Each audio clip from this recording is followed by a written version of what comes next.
Well, hello. Thank you for joining me once again on the Las Vegas Veteran channel. I really do appreciate you stopping by and giving me your support. This old man does appreciate it. When we last left off, we were talking about the time when I was in high school and also the 1950s. And I always like to go back in time and look at things and see some fun facts, so to speak, about the day and times long ago. So, excuse me with the microphone sticking in my face. So anyway, I want to go back like we went into a time machine, so to speak, back to when I was born in the early 50s and give you some fun facts and kind of discuss that. So let's go ahead and see what we got for the first fact. Excuse me while I turn my head to the computer because I do have to read off the computer. I cannot memorize all this. In fact, I'm reading this for the first time with you, so it should be really interesting. The first fact is trivia, or whatever you want to call it.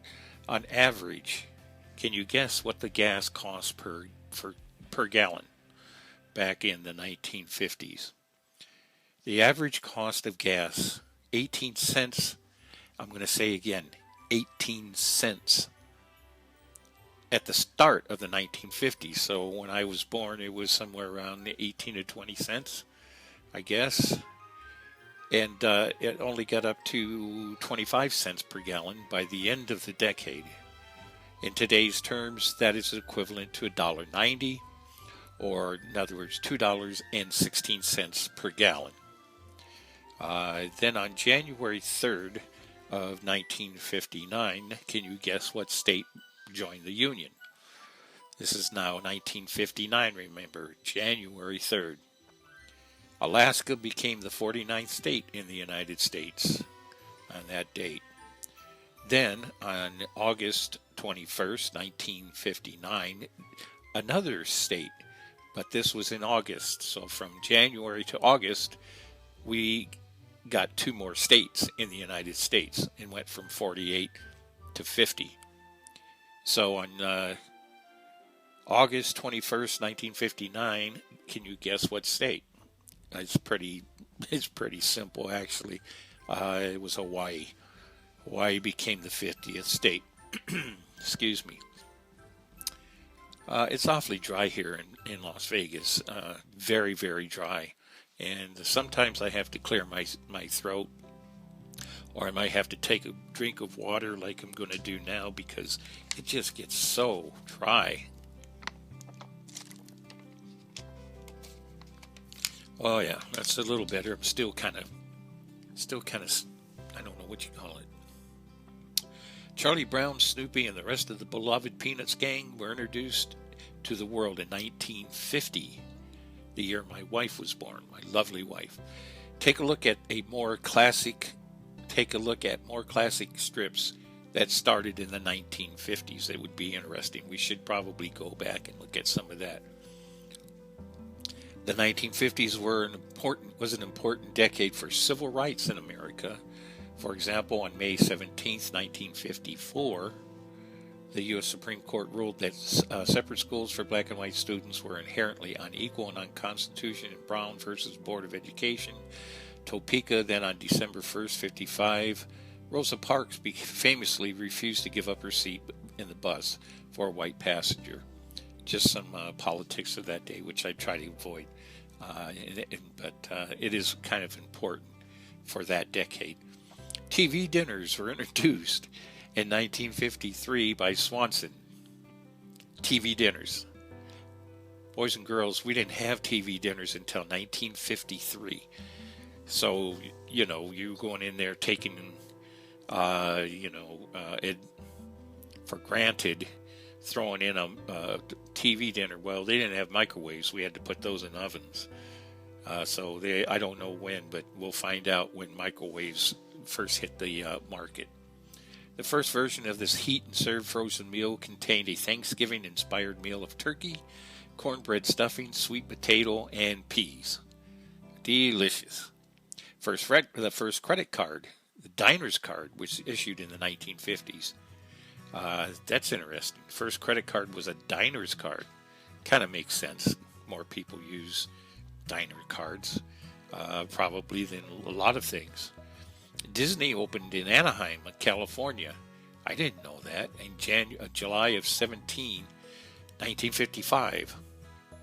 I loved Disneyland when I was a kid. Just absolutely loved it. It was magic. It was magic.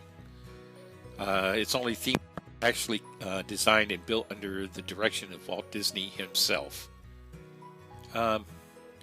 People got faster in the 50s. Well, Roger Bannister became the first person on record to run the 1 mile in less than 4 minutes. That's phenomenal. 1 mile in less than 4 minutes.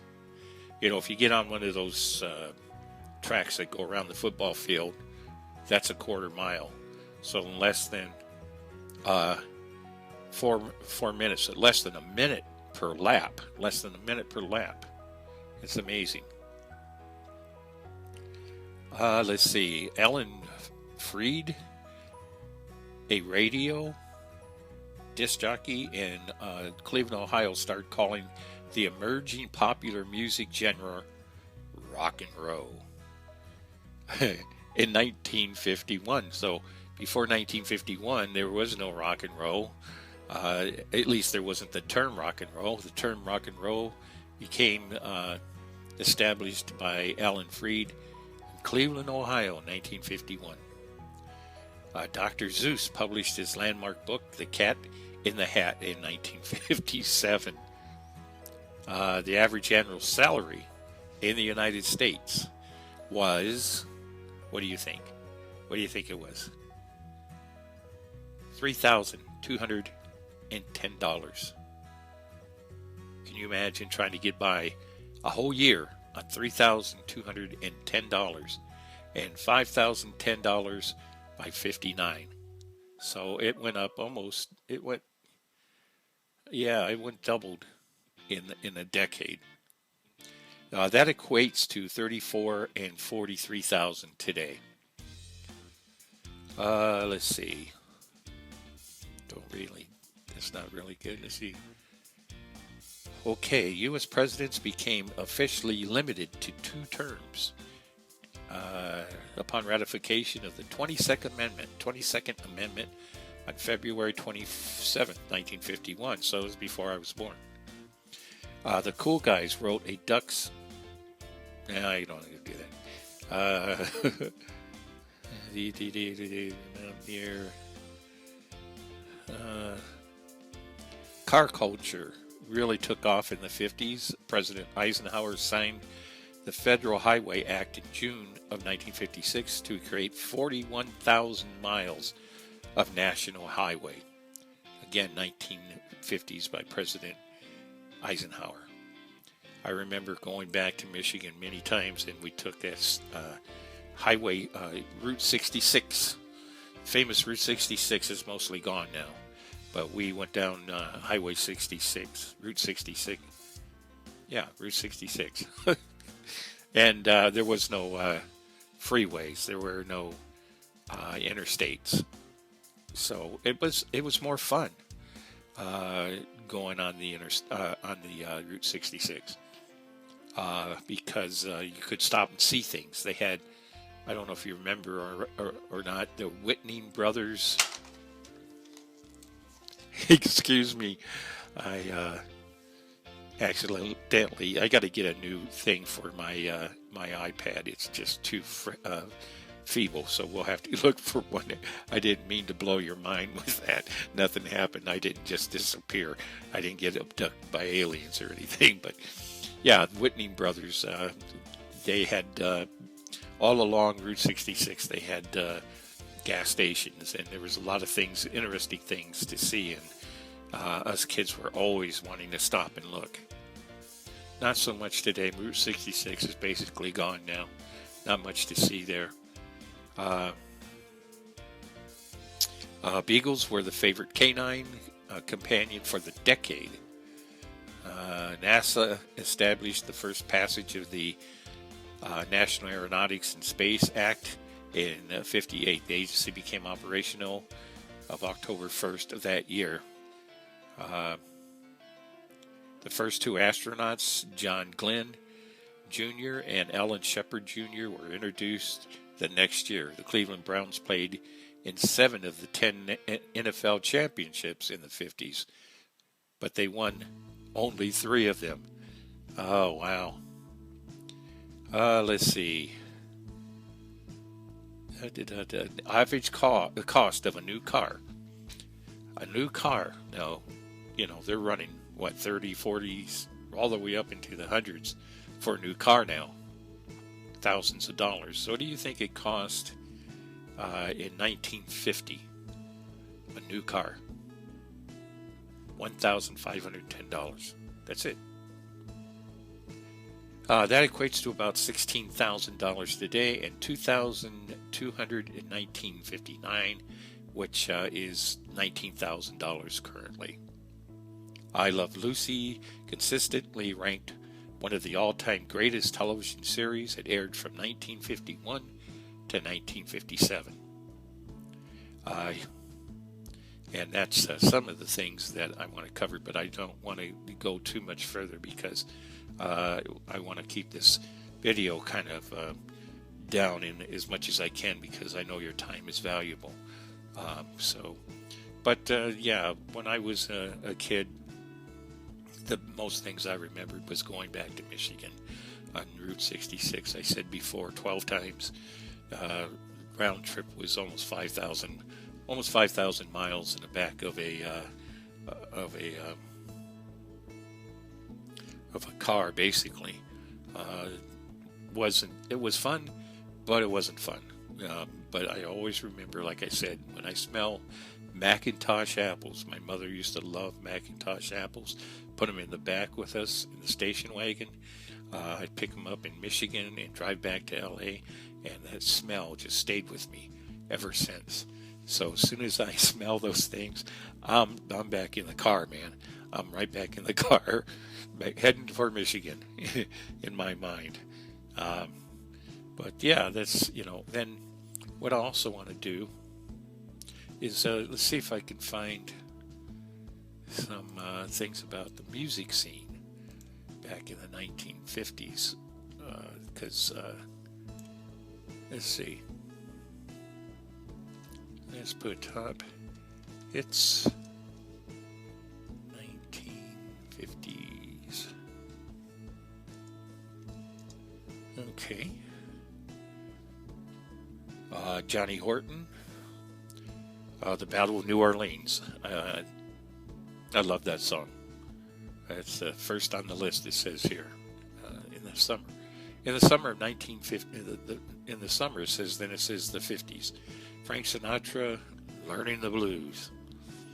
Elvis Presley, Let Me Be Your Teddy Bear.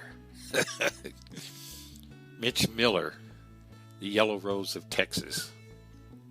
Sheb Wooley, The Purple People Leader. One-eyed, one-eyed, one-nosed, one purple people leader. I can't remember the words. Golgi Grant, The Wayward Wind. Bill Haley in the Comments. Rock Around the Clock. And Elvis Presley, Don't Be Cruel. So Elvis Presley was 2 of those 10. What did I say? 1, 2, 3, 4, 5, 6, 7, 8, 9. I think it's 9. Anyway, he just came out early 50s, late 40s. Began to do the Elvis Pelvis thing, and things took off really good for him during that time. And it was basically building our culture. He was building our culture with the music. Rock and roll came out, and everybody started doing it. I remember all of those songs. Man, I can't believe I remember all those songs. But it's amazing. Let's see what it says here.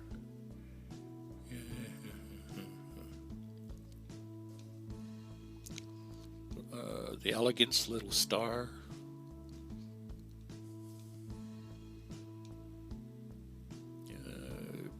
Never heard of that song before. Hard Headed Woman by Elvis Presley. Number 18. 17, Elvis Presley with the Jordanaires. A Big Hunk of Love. He was with the Jordanaires. Does anybody remember the Jordanaires? Elvis Presley with the Jordanaires, A Big Hunk of Love. It's not the same song, I don't think, as Hunk of Burnin' Love. I think it's a different one. Ricky Nelson, of course, Poor Little Fool. Going down is going down. Frank Sinatra on a lot of things. Number 14 is Paul Anka, Lonely Boy, if you remember that. 13 is, let's get back up there. Oh, I don't know that. Domenico Modugno. Volare, I guess, because it has it also in, looks like Spanish or some other language. I cannot even read that. I remember Volare, if it's the same Volare. Georgia Gibbs, Kiss of Fire at number 12. Number 11, The Crew Cuts, Shaboom. Shaboom. Okay, that's number 11. And, Rosemary Clooney. That's the actor's mother. I can't remember his name. It's crazy. I can't remember his name. Come on to my house. Come on to my house. Rosemary Clooney at number 10. And then we go down and we have Perez Prado and his orchestra. Cherry Pink and Apple Blossom Wine. I don't recall that. Maybe some of you do. Let's see. Frank Sinatra, Learning the Blues. Not really familiar with that one. Some of these, I didn't listen too much growing up, but most of them I did. Elvis Presley, Let Me Be Your Teddy Bear, of course, number 6. I wonder if he's going to be on like almost all the next ones. No, Mitch Miller, Yellow Rose of Texas, as we said before. Purple People Eater at number 3. Wayward Wind by Gogi. I think it's Gogi, G-O-G-I. Grant, The Wayward Wind, I remember. Number 2, Haley and His Comments, Rock Around the Clock. Of course, we mentioned that before. And number one, can you guess what number 1 was? I'll give you a hint. The name of the song was Don't Be Cruel. Don't Be Cruel. That's a pretty good hint. That was Elvis Presley. Okay? But just some fascinating facts of the 1950s. I just wanted to go back in time and look at some of the stuff there. There's a lot of stuff there that just in the 50s alone, I could probably spend, maybe the next 10 videos covering it. But I don't want to do that. I'll be moving on. But I just wanted to cover that to let you know basically what was going on just when I was born. And all this stuff I came out into the world and started learning. And what they say, the first 2 to 3 years is your most formative time of the learning. So this is the stuff that greeted me. The songs, of course, all the news stuff. I was too young. I didn't recall. I don't recall. I had to go back and look at what happened. But I do, growing up, listening to those songs. If I remember anything else, it's those songs. So, yeah, I graduated in 1970, and I'm just trying to remember anything that went on during that time that sticks out in my mind. I had 2 very good friends. I have no idea where they're at now. I don't even know if they're alive. But one of them his mother and father were just peaches. I mean, they just treated me so nice and took us places. And I don't know where he is now. That's unfortunate. They had I think it was in Paramount, California, and they owned an apartment complex, which they were renting out. But my friend and I, we never stuck around the house. We were always going down to the beach or somewhere. Oh, and that reminds me, Route or California 91, I believe it's, or is it US 91? That never used to be there, and it came up as we were getting ready to graduate in high school. That was, I think it's the Riverside Freeway now. I think it's when it's called the Riverside Freeway. It's been a while. I haven't been on it for almost a decade now. But it wasn't there, and we used to have to drive along the two-lane roads to get out there. But when that first opened, there was nobody on it. Nobody. And my friend had a Corvair. I don't know if you guys remember a Corvair. He had a little tiny Corvair, little red bug, basically. And we got into that thing, and he floored it. And we were doing 110 miles an hour on that freeway all the way down to Beach Boulevard. Got off at Beach Boulevard. There was nothing there in Beach Boulevard, just a bunch of trees, orange trees. And we went down on that street. I don't think it was called Beach Boulevard then. It was some other street. We went down to Huntington Beach, and there was no pier. There was no businesses. There was nothing there. Now it's just all concrete everywhere. Concrete. Anaheim is now concrete, and that's where we got off at, on Beach Boulevard, that is known today as Beach Boulevard and 91 Freeway. And that's all built up now. It's all built up, and I guess they're having a lot of problems with the homeless. That's unfortunate. Very, very unfortunate. It makes me very, very sad to hear that. Anyway, I don't want to leave on a negative note. I want to leave on a positive note. If you're healthy and you have a roof over your head and you have food in the refrigerator and you have transportation like we do, and bless God for that, because we do. We bless God every day for that. And I hope that you're experiencing the very same thing that we are. If not, leave a comment. If you are, leave a comment. If you say that God blessed you, let us know how. My health is not the greatest. I have a lot of problems with my health, but I am, for the most part, I have everything else that I need that is still functioning so far. So I do bless God for that. Anyway, this is getting close to cutoff time, so I'm going to say goodbye for today. Hope you join me tomorrow when we'll continue and pick up where we left off. Probably not going to go so much in the 50s as much as going into the 60s, and let the kids know and try to bring back some of the memories from those days in the 1960s. Okay, I hope you're having a great day. I hope that God has blessed you, and I'll see you on the next video. Until then, goodbye.